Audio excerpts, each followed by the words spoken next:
मैं तो बड़ी मुख्तसर आपसे आज बात करना चाहता हूं, और वो ये है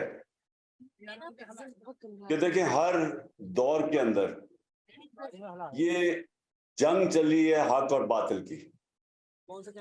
जब भी इंसानी तारीख आप उठा के देख लें तो जुल्म का मुकाबला करने के लिए लोग खड़े होते हैं, और जो सबसे ज्यादा हमारी इस्लाम की तारीख में, मेरे से बेहतर तो आप सब जानते हैं कि जो जुल्म के खिलाफ खड़े हुए थे हजरत इमाम हुसैन, और वो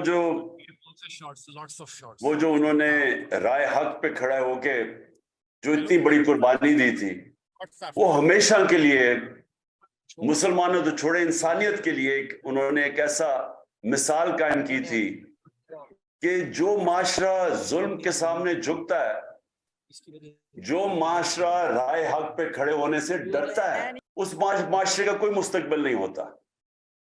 माशरे वो आगे बढ़ते हैं दुनिया में जो इंसाफ कायम करते हैं, और इंसाफ होता है जब आप जुल्म का मुकाबला करें। और मैं बार बार लोगों को बताता हूं कि जो ला इलाहा इल्लल्लाह, मेरी नजर में तो जो बुत है उनमें से सबसे बड़ा और खौफनाक बुत खौफ का बुत है। इसकी वजह से इंसानियत गुलाम बन जाती है।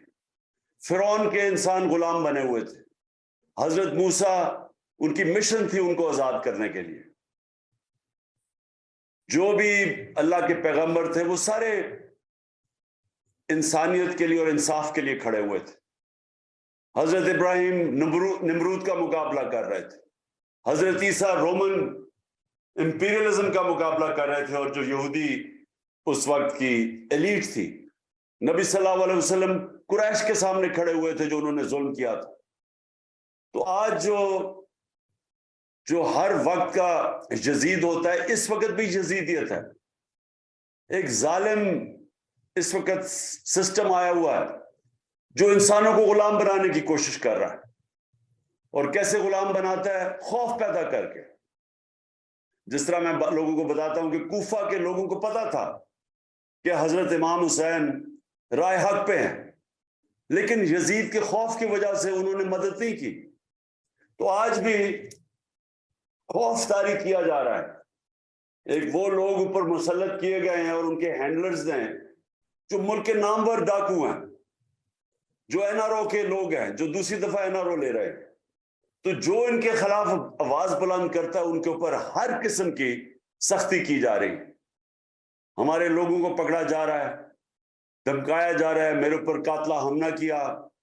ये सारी कड़ी है इसके कि किसी ना किसी तरह हम इनकी गुलामी कर लें, कि हम कबूल कर लें इन चोरों को। तो ये वो मेरी नजर में एक पाकिस्तान की तारीख में एक बहुत अहम मोड़ है। ये फैसला करेगा कि हम मुल्क जाता किधर है। क्या वो उस रास्ते पे जाता है जो हमारी अजमत का रास्ता है, या वो तबाही के रास्ते पे जाता है। और वो जितनी मेरी कौम इस वक्त एक इंसाफ के साथ खड़ी होगी, रूल ऑफ लॉ के साथ, कानून की हुक्मरानी के साथ, अदल और इंसाफ के साथ, उतना ही अपने ऊपर से ये जुल्म खत्म करिए और कौम की परवाज ऊपर होगी। और अगर हम इस वक्त इसको कबूल कर लें कि इनके खौफ की वजह से, कि क्योंकि ये जेलों में लोगों को डाल रहे हैं, हमारे लोगों को पकड़ रहे हैं, अली अमीन को पकड़ा, अली जैदी को आज पकड़ा, हमारे सोशल मीडिया के लोगों को पकड़ा है, लोगों के ऊपर तशद्दुद किया है, जुल्म किया है, सिर्फ ये खौफ तारी करने के लिए कि हम इनको किसी तरह कबूल कर लें। तो मैं आज की महफिल को सिर्फ आपको ये पैगाम देना चाहता हूं कि ये वो टाइम है जो हम सबको मिलके इस यजीदियत का मुकाबला करना है। हमने इस मुल्क में कानून की हुक्मरानी और इंसाफ और आइन के साथ खड़ा होना है, और ये जब हम खड़े होंगे तो तब ही हम अपने मुल्क को एक हकीकी तौर पे आजाद करेंगे। आजाद कौमें वो हैं, आजाद कौमें वो हैं जिधर इंसाफ है, जिधर फंडामेंटल राइट्स हैं, बुनियादी हकूक हैं, जिधर कमजोर को ताकतवर तहफ़्फ़ुज़ देता है उनका कानून। जो आज मुझे अफसोस से कहना पड़ता है कि मगरब में जिस तरह के इंसाफ का निज़ाम है, जो आपको मसलन आप यूरोप चले जाए, स्कैंडिनेविया, डेनमार्क, उधर हर कमजोर आदमी की हिफाजत करता है उनका कानून। यहां एक ताकतवर के लिए कानून है और दूसरा कमजोर के लिए है।